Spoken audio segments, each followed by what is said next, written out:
Good morning, children. Hope you are all safe and healthy at home. I am teacher Shobha. Today we will learn history first chapter what, where, how and when. When we start finding out what happened yesterday, we could probably think of remembering what you heard in radio or what you read in the newspaper and what news you saw on television. And if you want to know what happened in the last year, what would you do? You recall the incidents or you ask your parents, friends, or somebody who remembers it. What about long, long ago? How do you know about ancient days where our ancestors were living? What can we know about the past? There are several things we can find out. What people ate, the kinds of clothes they wore, the houses in which they lived.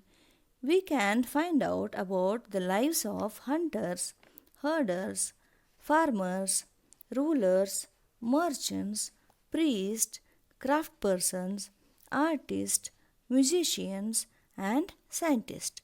We can also find out about the games the children played at those times, the stories they heard, and the plays they saw, and the songs they sang. This is a map of South Asia, including the present countries of India, Pakistan, Bangladesh, Nepal, Bhutan, and Sri Lanka, and the neighboring countries of Afghanistan, Iran, China, Myanmar. South Asia is often called a subcontinent because although it is smaller than a continent, it is a very large continent and is separated from the rest of Asia by seas, hills, and mountains. If you want to know where did people live, look at the map where river Narmada flows.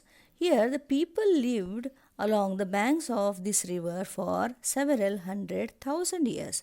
Some of the earliest people who lived here were skilled gatherers, that is, people who gathered their food.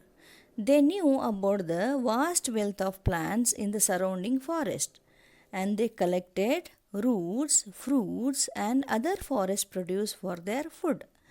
They also hunted animals. There are Sulaiman and Kirthar hills to the northwest of India. Some of the areas where women and men first began to grow crops such as wheat and barley about 8,000 years ago are located here. People also began rearing animals like sheep, goat, and cattle, and they lived in villages. There are Garo hills to the northeast and the Vindhyas in the central India.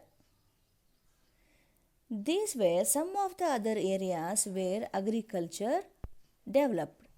The places where rice was first grown are to the north of the Vindhyas. The river Indus with its tributaries is to the west.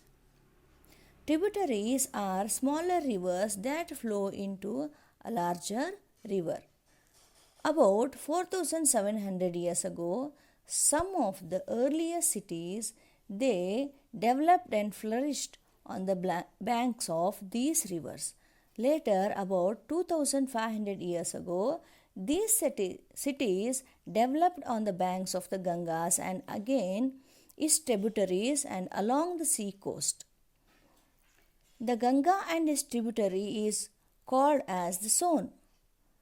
In ancient times, the area along these rivers to the south of the Ganga was called as Magadha. It is now lying in the state of Bihar.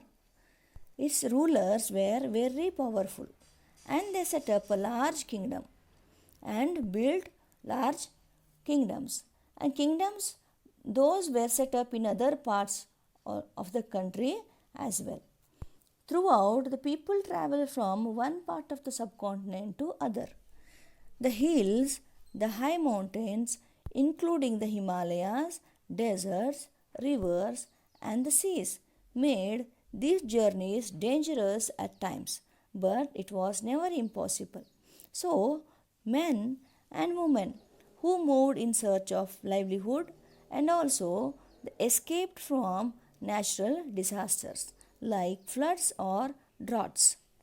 Sometimes men marched in armies and they conquered other lands. Besides, merchants who traveled with caravans or in ships, they carried valuable goods from place to place.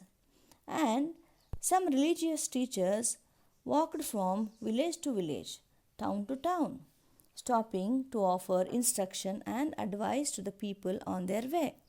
Finally, some people who traveled were driven by the spirit of adventure and they wanted to discover new and exciting places. All this led to the sharing of ideas between people. And now let us discuss why do people travel nowadays. If we look at map 1 once again, the hills, the mountains and the seas from the natural frontiers of the subcontinent, it was very difficult to cross these frontiers. Those who wanted to travel, they could, and they also did scale the mountains and cross the rivers.